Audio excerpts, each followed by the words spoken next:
All right. One of my favorite books this year has been A Drop of Corruption by Robert Jackson Bennett. I keep getting his name switched around. This is a sequel to A Tainted Cup. Both are kind of these biopunk fantasy murder mysteries within this fantasy empire that's always fighting against leviathans, but also rely on the organs of those leviathans to bioengineer magic. And so this is a return of the investigator Anna Delabra and her assistant Din. The mystery they are assigned to solve is at the very edge of their empire, in a little territory kingdom that might be assimilated soon. An officer is missing, last seen in a tower, a locked room mystery. And his body is later found in pieces in the stomach of a turtle hybrid monster. So they're stuck trying to solve this mystery and navigate the politics between these two political entities. It's really cool, a great examination of imperialism with really cool characters. It doesn't sacrifice just how wondrous this setting is. I highly recommend both this and the first book. I need more people to read this. Sunrise on the Reaping by Suzanne Collins. The latest book in the world of the Hunger Games follows Haymitch Abernathy during the Second Quarter Quell. For those of you who are unfamiliar, the Hunger Games serve as both an oppressive tool of control for the impoverished districts and an elaborate propaganda machine for the wealthy citizens of the capital. Every year, 2 district youth are selected to travel to the capital, where they will fight to the death on live television. To celebrate the 50th anniversary, this year, twice that number are sent off to die. Our protagonist, Haymitch, is a stable and responsible young man from the most poverty-stricken neighborhood in the entire country. He provides for his widowed mother and his younger brother by working as a bootlegger, and in his spare time, he courts a headstrong young woman with the voice of an angel. And though he keeps his head down, trying very hard not to start any trouble, Haymitch is forced into the competition. He decides that, since he is certain to die, he may as well try to paint his own posters, a way to fight back against the propaganda machine of the capital. The book is heartbreaking and fascinating and brimming with both sorrow and love. Furthermore, it offers a painful look at the efficacy of controlling a narrative and how those who write history have the capacity to twist it to their own ends. The first book I'd like to talk about this year that I really loved was So Far Gone by Jess Walter. Some of you might remember Walter for his huge breakthrough hit, Beautiful Ruins, back like 10, 15 years ago. So it's set here it begins in 2016, and former environmental lawyer Rhys Kinnick has had it. Journalism is dying, alternative facts are reality, and once again, Rhys is listening to his conspiracy theorist son-in-law ramble on about how the NFL is controlling America through the machinations of the Illuminati or something. And in the middle of this, Rhys loses it and cold cocks his son-in-law in the face.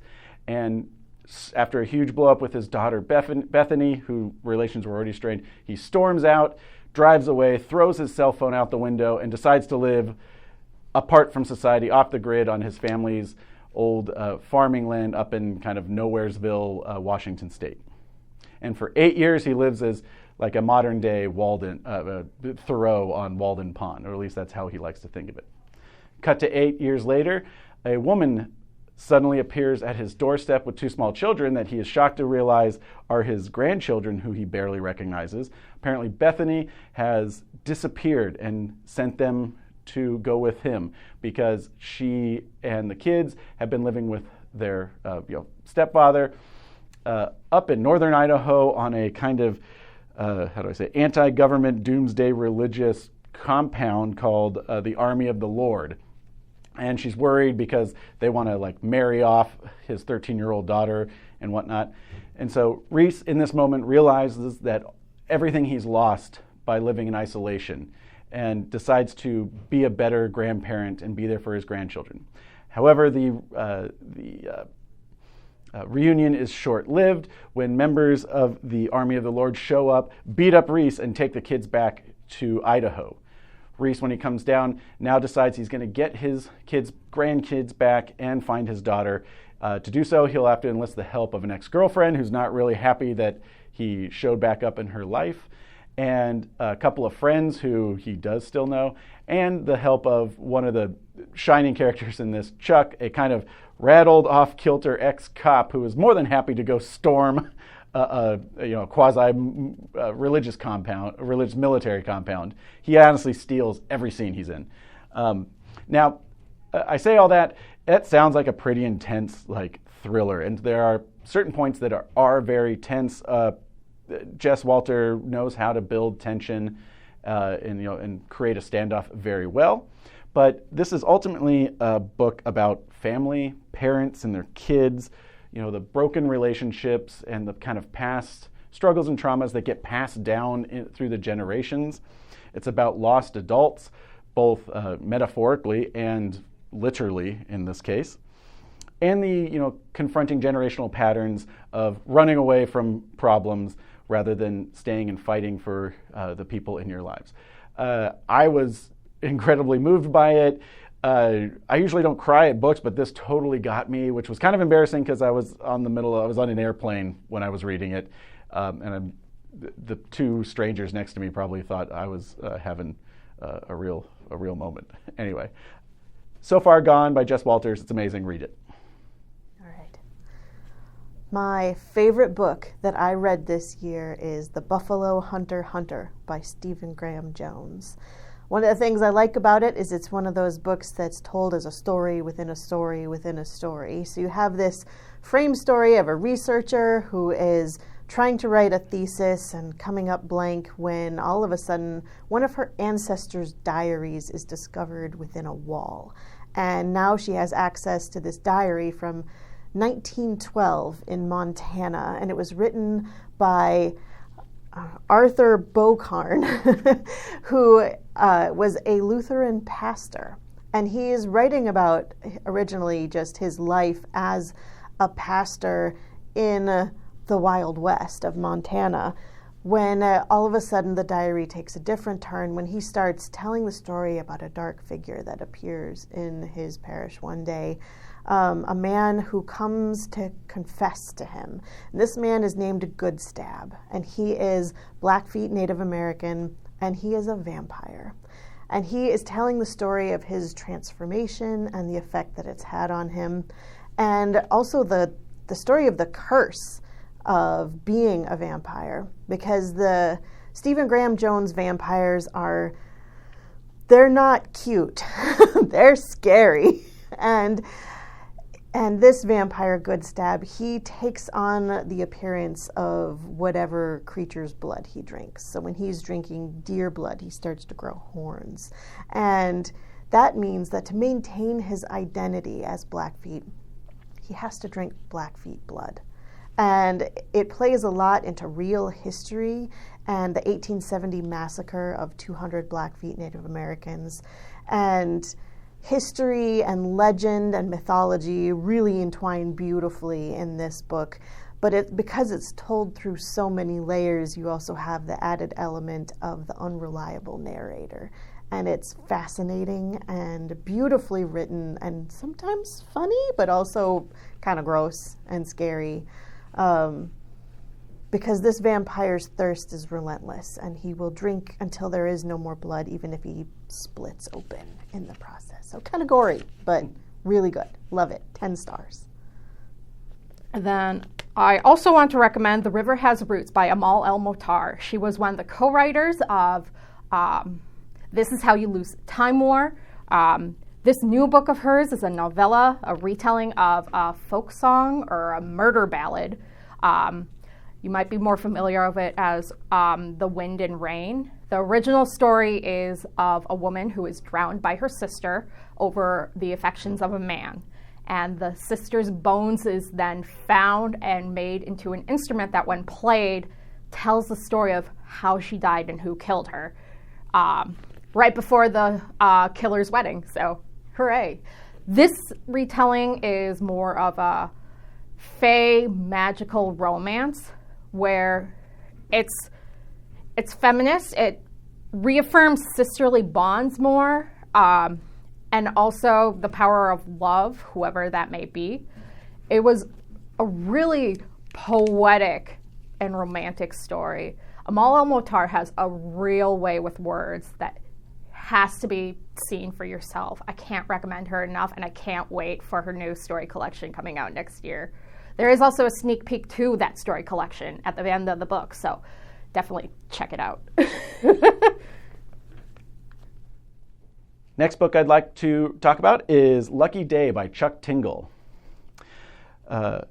Vera is a professor of statistics. The universe to her has rules and order, but on the day of the low probability event, the LEP, natural laws, statistics, and the order of the universe seem to completely evaporate, and a barrage of improbable and very violent events take place all over the world. Vera's mother is struck by a car after the driver is impaled by a fish that has fallen from the sky. A friend of hers is violently beaten to death by a monkey wielding a typewriter. And all sorts of other horrible things happen to over 8 million people on the planet. Cut to 4 years later, this has broken Vera, and rather than live in a world devoid of reason and that makes sense to her, she is living in squalor and seclusion by herself, basically just waiting to die.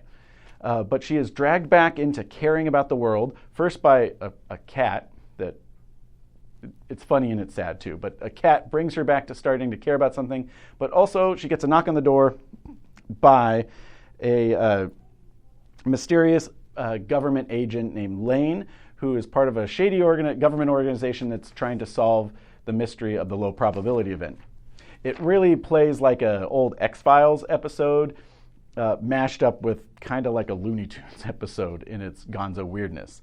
But their search puts them on the road and eventually puts them in Vegas and leads them to a casino where the odds just seem to be working a little too strangely. They dig into this, and what is revealed is something that literally looks like it could destroy the universe and space-time as we know it. The whole thing really comes to a very emotional and almost cosmic, eldritch, horror-filled end, I guess, where Vera must choose to fight for the world that she doesn't understand and face down a quite literal, meaningless void. It plays out, it sounds weird, but Chuck Tingle really has an ability to make this gonzo, wacky, violent story make a lot of sense and have a lot of heart. At the center of this, despite all the weirdness and violence and the gonzo nature of the whole story, is Chuck Tingle's kind of overriding message that you see in a lot of his writing and he seems to live his life by, which is love is real. So check it out. The next book I want to talk about is Catabasis by R.F. Kuang, which is a dark academic fantasy novel. It's been a bit divisive, but it's beautifully written, as R.F. Kuang books always are. And it is about two graduate students, Amy and Peter, who must journey into hell to save their professor's soul. Not so much out of the goodness of their own hearts, but because they need him to approve their graduation. And what they find is they traverse these layers of Dante's Inferno version of hell. It really reminds them a lot of Cambridge. And grad school prepared them quite well for this experience because grad school is hell. And on their journey, they're rivals originally, but they grow closer as they have to endure all of the different elements of hell together. And I wouldn't call it a romance novel because it's not happy enough for that. It's definitely dark academia, but there is a little bit of romance and closeness that they develop throughout it. There's a lot of character development and emotional development as well, because Alice is pretty sure that the accident that sent their professor to hell maybe was her fault. And there's a lot of emotion in the book, which if you've read R.F. Kuang, you've probably cried a lot, so you'll be prepared for that. But highly recommend it. Good fantasy novel, long, slow, and deep fantasy novel, so you'll get lots of content for your pages. Greenteeth by Molly O'Neill. Jenny Greenteeth is a supernatural pond creature who is simply minding her own business when the head priest of a nearby village very rudely chucks a witch into her pond. Jenny, who is both startled and annoyed by this, doesn't want the witch's corpse dirtying her beautiful pond because that's gross. But when Jenny pulls the witch out of the water, she hasn't drowned yet. Instead, Jenny and the witch scheme together because the new head priest is not what he seems. What follows is a quest worthy of any Knight of the Round Table, full of peril and magic and fairy tale tasks. This delightful story draws on a number of familiar legends woven together into a new shape. The next book I want to talk about is Everything is Tuberculosis, The History and Persistence of Our Deadliest Infection by John Green. And this book is nonfiction, contemporary, but also blends history. It talks about the fact that TB kills 1.5 million people every year. It's the world's most deadly infectious disease, but it's also curable. He's an author, John Green, and a World Health advocate, and he traveled to a hospital in Sierra Leone to learn more about our modern struggle with TB, but weaves through the story of the scientific and social history of the disease and how it's impacted nearly every factor of our culture, from fashion to economics, from the shape of Stetson hats to Adirondack chairs, and how tuberculosis has really changed our society. But the most important part of the book is his focus on the fact that this is a curable disease, and it's still the most deadly one in the world. And we are choosing that world for ourselves, and how it doesn't have to be that way, and the socioeconomic implications of all of that. It's heartbreaking at times. You'll really get to know Henry, the person that John Green tours the hospital with, who himself has TB, and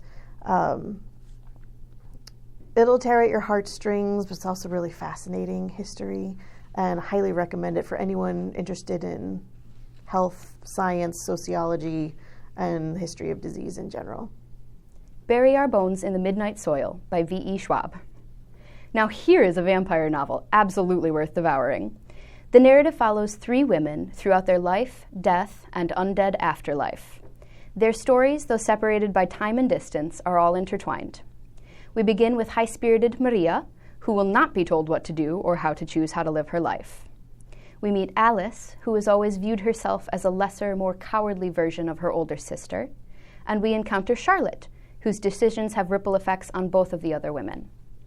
Tender, violent, and solidly grounded in realism, this is a vampire book that demands we acknowledge the cruelty of hunger and the selfishness of desire. 3 women whose bones are buried deep in the midnight soil. What nightmarish flowers will they allow to bloom? All right. Next up, A Fine Line Between Stupid and Clever, the story of Spinal Tap by Rob Reiner and co-creators Christopher Guest, Michael McKeon, and Harry Shearer. If you've never seen it, Spinal Tap, or This is Spinal Tap, was one of the first mockumentary movies created by this group of people following a fictional heavy metal band on a somewhat disastrous and failing tour of the United States. This is probably one of my favorite comedies ever. It is life-changing when you view it, and it has filled my life with sayings like, "None more black," and "It goes to 11," so on and so forth.